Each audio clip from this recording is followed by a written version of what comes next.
నమస్తే AP 13 news కి స్వాగతం. బులెటిన్ల ముందుగా హెడ్లైన్స్. సీఎం చంద్రబాబును కలిసిన ఎమ్మెల్సీ గాదె శ్రీనివాసరాయుడు.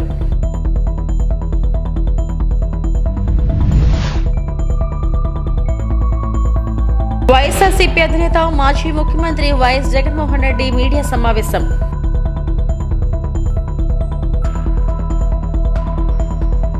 గాయని కల్పన ఆరోగ్యం నిలకడగా ఉంది, వైద్యుల స్పష్టీకరణ.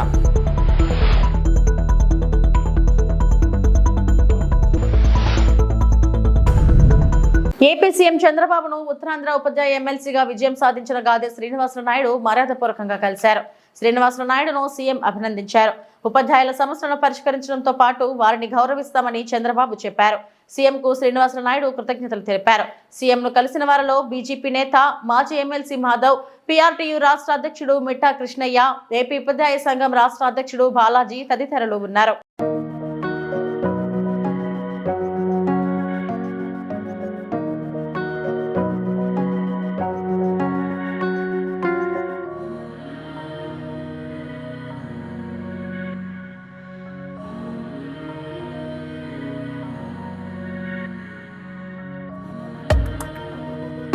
ప్రతిపక్ష హోదాపై నిరాధార ఆరోపణలతో వైకాపా ఎమ్మెల్యే జగన్ తప్పుడు ప్రకటనలు చేస్తున్నారని ఏపీ శాసనసభ స్పీకర్ అయ్యన్న పాత్రుడు అన్నారు. బుధవారం సభ ప్రారంభం కాగానే ఆయన మాట్లాడారు. ప్రతిపక్ష హోదాపై వైకాపా ఎమ్మెల్యే జగన్ హైకోర్టుకు కూడా వెళ్లారు. న్యాయ ప్రక్రియ కొలికి వచ్చే వరకు వేచి చూద్దామనుకున్నా. ఇటీవల జగన్ వైకాపా సభ్యులు చేసిన వ్యాఖ్యలు నా దృష్టికి వచ్చాయి. ఎంతటి వారిపైన అసత్యాలు ప్రచారం చేసే ధోరణితో జగన్ వ్యవహరిస్తున్నారు. వారు చేస్తున్న ఆరోపణలు గందరగోళానికి దారితీస్తున్నాయి.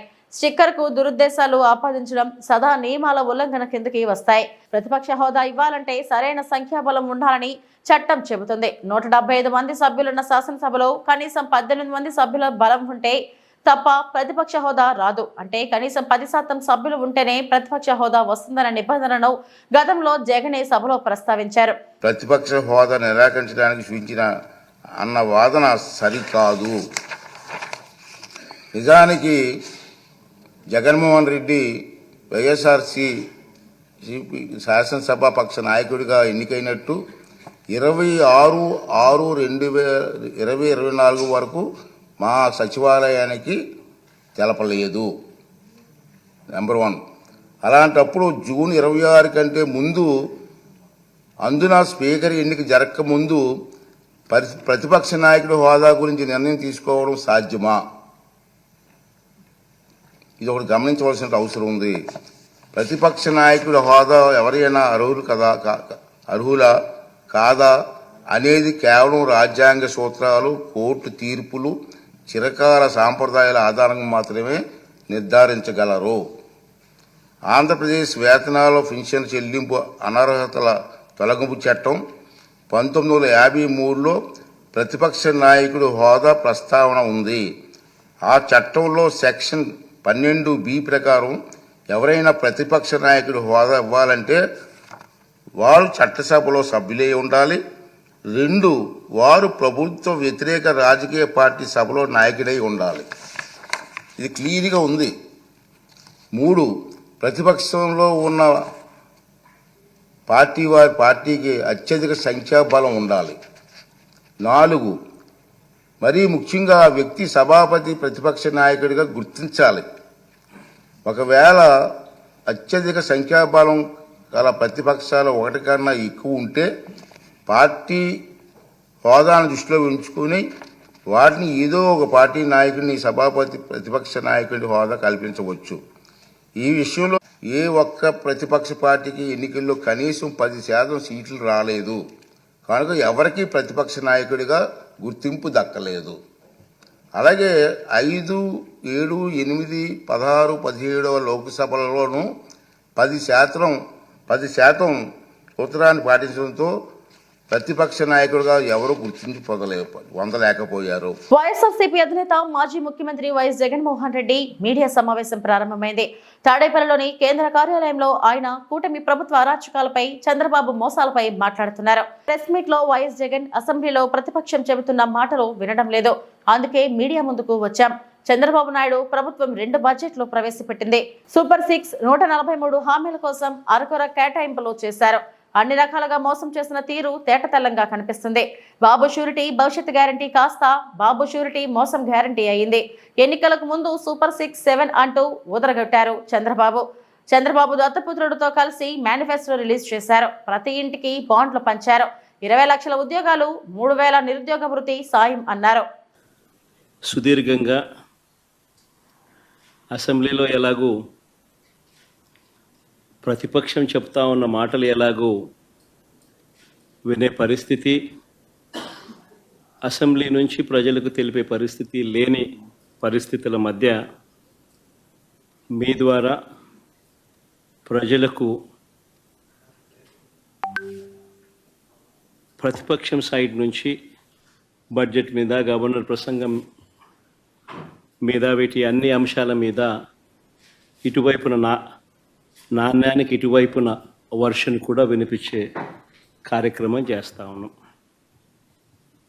నిజంగా చంద్రబాబు నాయుడు గారి 2 బడ్జెట్లు ఇవాళ చంద్రబాబు నాయుడు ప్రవేశపెట్టిన 28వ తారీఖున తాను ప్రవేశపెట్టిన బడ్జెట్తో 2 బడ్జెట్లు తను ప్రవేశపెట్టినట్లయింది.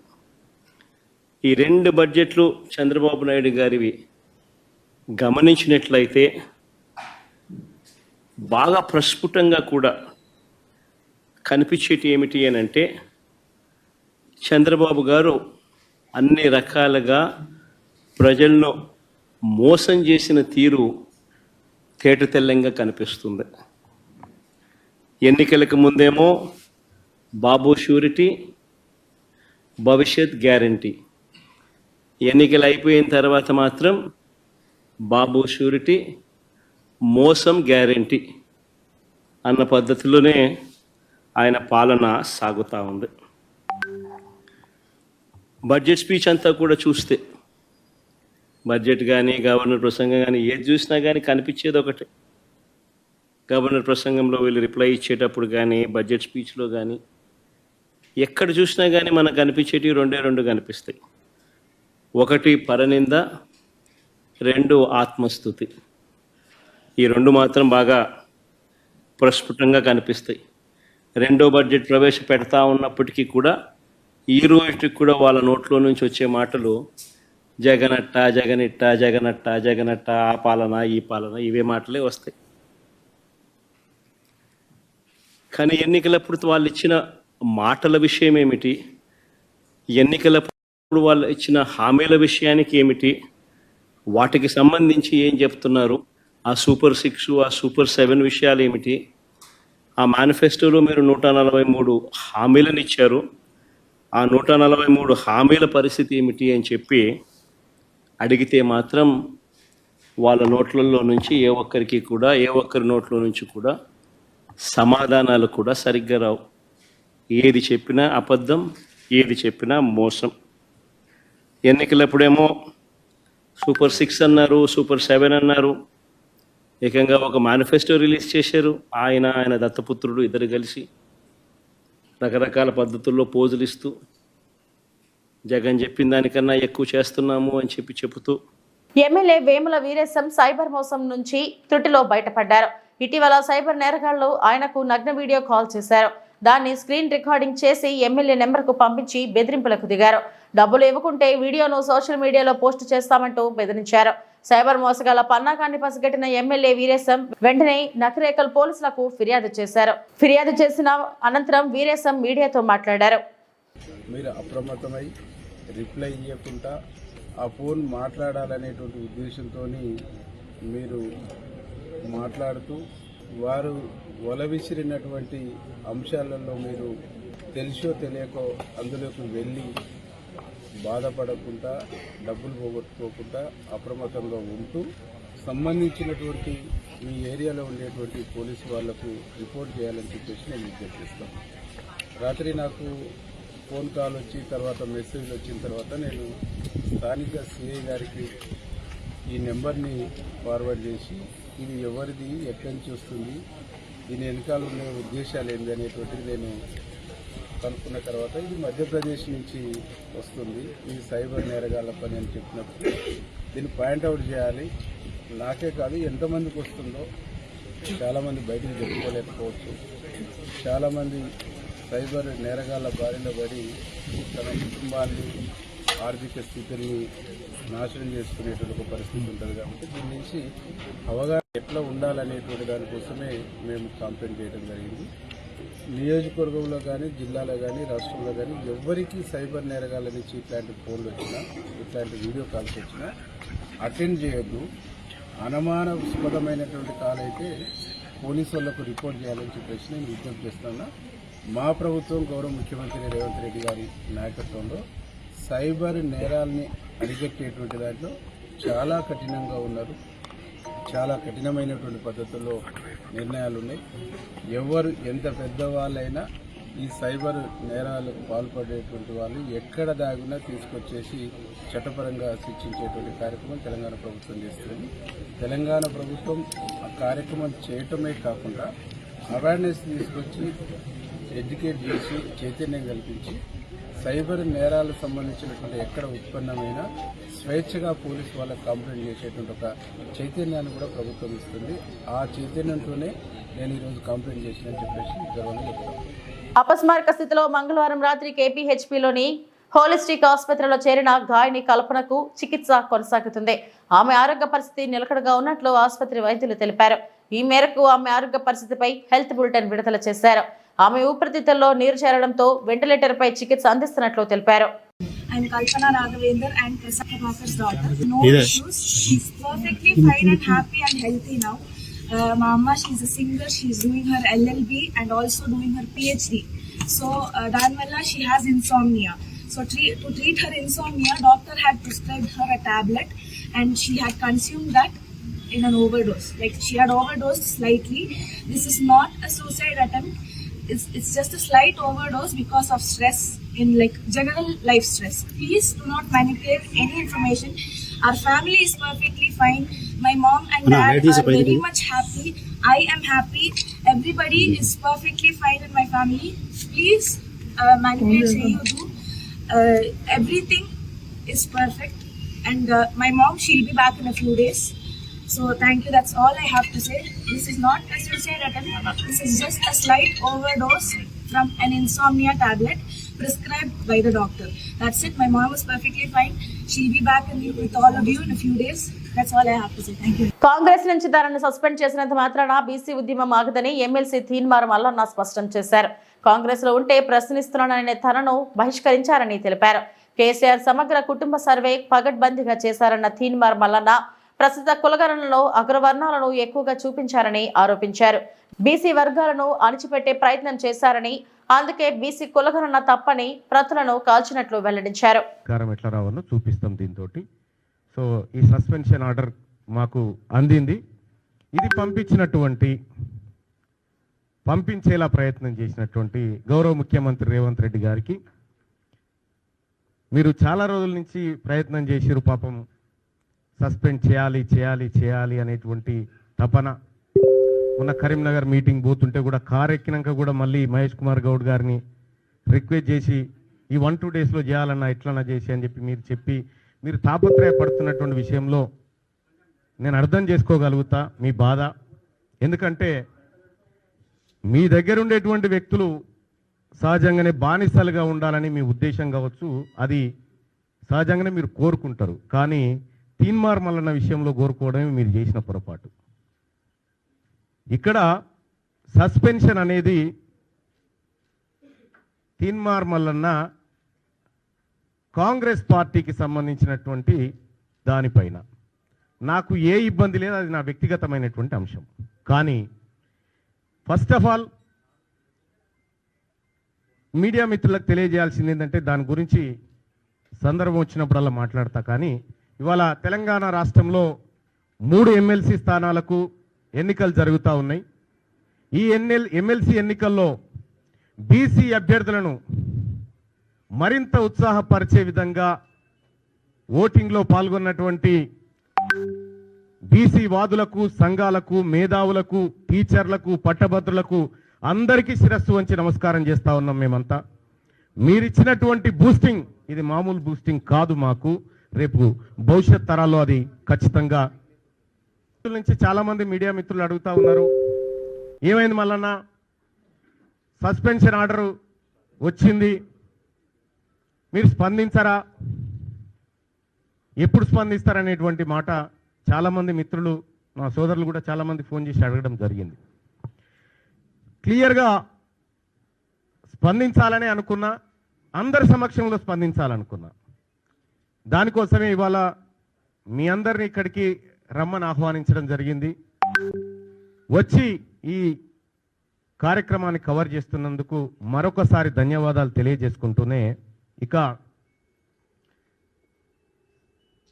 గౌరవ ముఖ్యమంత్రి రేవంత్ రెడ్డి గారు నన్ను కాంగ్రెస్ పార్టీ నుంచి బయటికి పంపించడం ద్వారా ఏదో జరిగిపోతుంది, ఇక బీసీ ఉద్యమం ఆగిపోతుంది, బీసీలు ఇంకెవరు మాట్లాడరు అనేటువంటి భ్రమలు మీకేమన్నా ఉంటే తొలగించుకోరు. అవి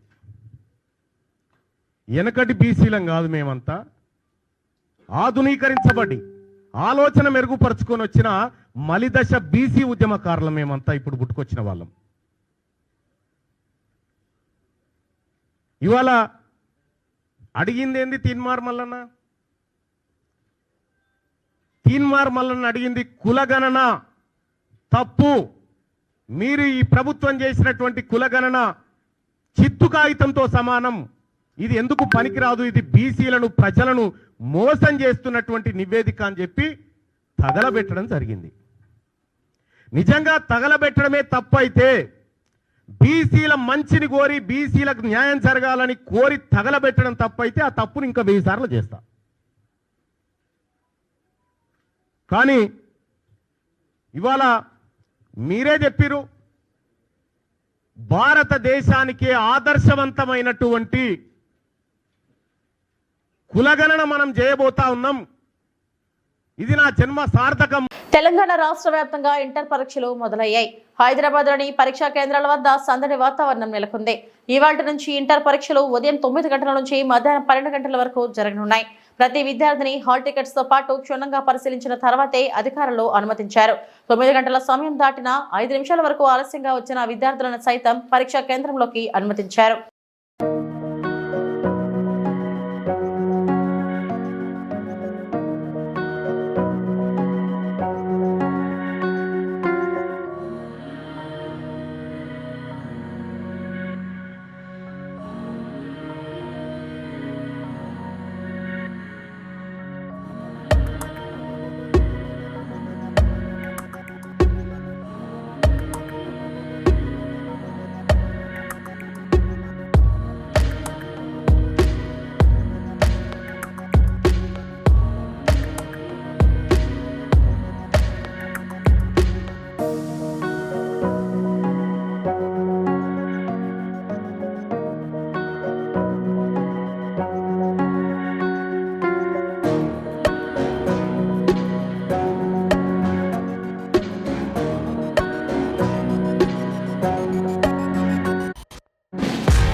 విద్యార్థులకు సిపిఆర్ పై అవగాహన అవసరమని ప్రముఖ వైద్యులు జేసీ డాక్టర్ వినోద్ కుమార్ కుర్మానా బుధవారం అన్నారు. స్థానిక గీతాంజలి పాఠశాలలో జేసీఐ శ్రీకాకుళం సన్ రైజర్స్ అధ్యక్షులు సింగూరు ప్రవీణ్ ఆధ్వర్యంలో విద్యార్థులకు సిపిఆర్ పై అవగాహన, నైపుణ్యాభివృద్ధిపై అవగాహన కల్పించారు. డాక్టర్ వినోద్ మాట్లాడుతూ, ఈ కార్యక్రమం ద్వారా సిపిఆర్ ప్రాముఖ్యతను తెలియజేసి ప్రాణాపాయ పరిస్థితుల్లో ఎలా స్పందించాలి అనే అంశాలపై అవగాహన కల్పించగలిగామని, ఆగిన గుండెకు మళ్లీ జీవం పోసే ఒక ప్రక్రియ అని తెలియజేస్తూ సిపిఆర్ చేసే విధానాన్ని వివరించారు. ఈ కార్యక్రమంలో పాఠశాల విద్యార్థులు, ఉపాధ్యాయులు, chartered president JC Doosi Santosh, secretary JC Sudarshan తదితరులు హాజరయ్యారు.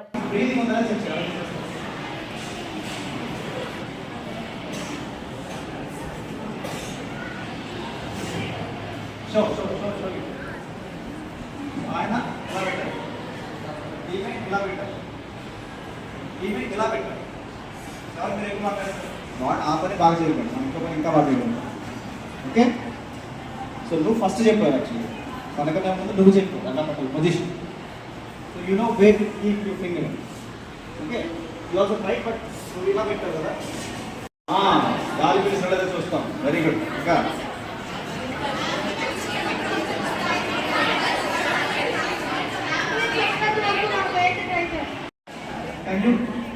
ఇలాంటి కోతులు కలిగితే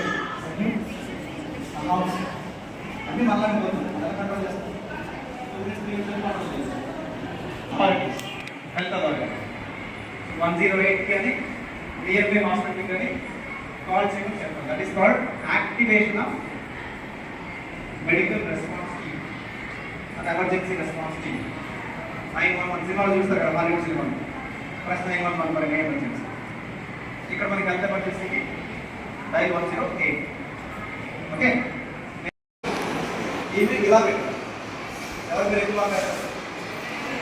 ఓకే, ఇవి ఎక్కువ వచ్చినాయి. స్మాల్ థింగ్స్ అందరూ బ్రీదింగే చెక్ చేస్తారు. సో నా సెన్సిటివ్ అడగాలంటే లార్జర్ ఏరియాస్ అంటే వాడాలి. మిస్ అయిపోవచ్చు. ఫీవర్ బ్రెత్ ఉంది, చిన్న బ్రెత్ ఉంది, ఫిగర్ పెట్టాం సరిగ్గా కుదిరి పెట్టలేదు. బట్ టీచింగ్ బ్రెత్ ఫీల్స్ అడగాలి. మిస్ అయిపోతాం కదా. ఫ్రెండ్ అయితే మిస్ అయ్యే ఛాన్స్ లేదు. Latest won't lose any chance. They will grab all the chances. Okay, that's what.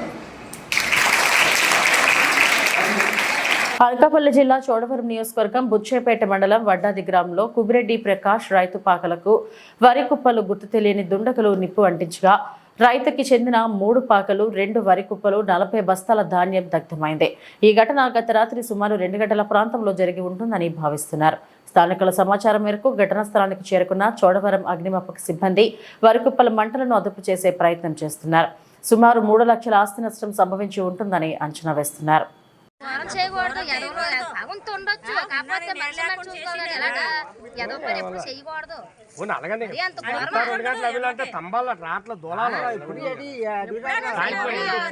ఇలా జరగలేదు.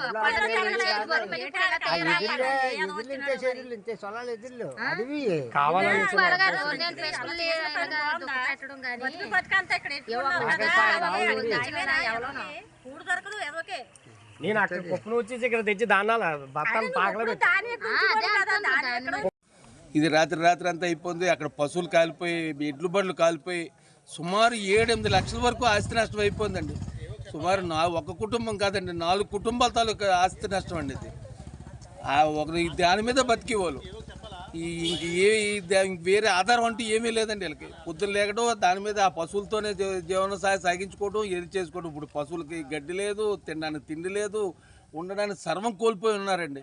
దయచేసి ఎలాగైనా సరే దీన్ని తీసుకొచ్చి మా వాళ్ళు ఎలాగోలాగా ఎలాగైనా సరే మమ్మల్ని కాపాడాలండి. టైర్ బాల్ ఏమన్నా 2 టైర్ బాల్ కాలిపోయండి. ఎడ్ల బళ్ళు 2, ఒక వ్యవసాయం తాలూకా ఎడ్లు కూడా సుమారు 2 జత ఎడ్లు కూడా కాళ్ళు తీవ్రంగా గాయపడిపోయాడు వెనక భాగం. వరంగల్ మామునూరు ఎయిర్పోర్ట్ భూ సర్వీస్ అడ్డుకున్న భూమి యజమానులు. వరంగల్ జిల్లాలో రోడ్డు ఎక్కిన నకలపల్లి, కుంటూరుపల్లి, నల్లకుంట, గాడిపల్లి రైతులు, గ్రామస్తులు ఎయిర్పోర్ట్ నిర్మాణంతో భూమి కోల్పోతున్న రైతులు తమ ఊరికి వచ్చే రోడ్డుకి ప్రత్యామ్నాయ రోడ్డు కావాలని ధర్నాకు దిగారు. రైతులకు మార్కెట్ ధరకి తగినట్టుగా పరిహారం ఇస్తే భూములు ఇస్తామంటున్న గలం వినిపించారు. సుమారు 200 మంది రైతులు జై జవాన్ జై కిసాన్ అని నినాదాలు చేస్తూ రోడ్డుపై బైఠాయించారు. అది ఒక సంవత్సరానికి వచ్చరికి 1,50,000 నుంచి 2 లక్షల రూపాయలు లీజు సార్. అది లీజ్ అగ్రిమెంట్. అది కూడా మేము ఎయిర్పోర్ట్ కి అడ్డము అని చెప్పి ఏనాడు కూడా మీకు తెలియజెప్పలేదు. కేవలం మాకు కావాల్సినటువంటి హక్కుల కోసం మాత్రమే మేము పోరాటం చేయడం జరుగుతూ ఉంది. దయచేసి దీనికి కూడా పై అధికారులుగా మీరు కూడా ఖచ్చితంగా మాకు సహకరించాలని మా యొక్క వినవి. Please request sir. దీనికి ఏంటంటే మీరు ఇప్పుడు సర్వే చేయడం వల్ల మీకు వచ్చిన నాకు 5 కోట్లు పరిహారం ఇవ్వాలా, రోడ్డు ఇస్తామని మినిస్టర్ గారు చెప్పాడు. ఆల్రెడీగా రోడ్డు ఇస్తామని చెప్పారు. 16 డబ్బులు ఇస్తామన్నారు. మాకు ఈ 2 సార్లు అయితే మేము కొననిస్తాం. అంటే మీకు ఇప్పుడు బూడిదలు పూస్తానన్నారంట కదా. నవోదయ దగ్గర మాకు నవోదయ రాజావారి గజ 2 భూములు ఉన్నాయి, మీకు ఇష్టం వచ్చి తీసుకోమని చెప్పారు. నవోదయ ఇప్పుడు మా కలెక్టర్ గారు మీకు భూమి ఇచ్చే ప్రక్రియ లేదంటున్నారు. ఇప్పటి వరకు నా బులెటిన్ అప్డేట్స్. నమస్తే.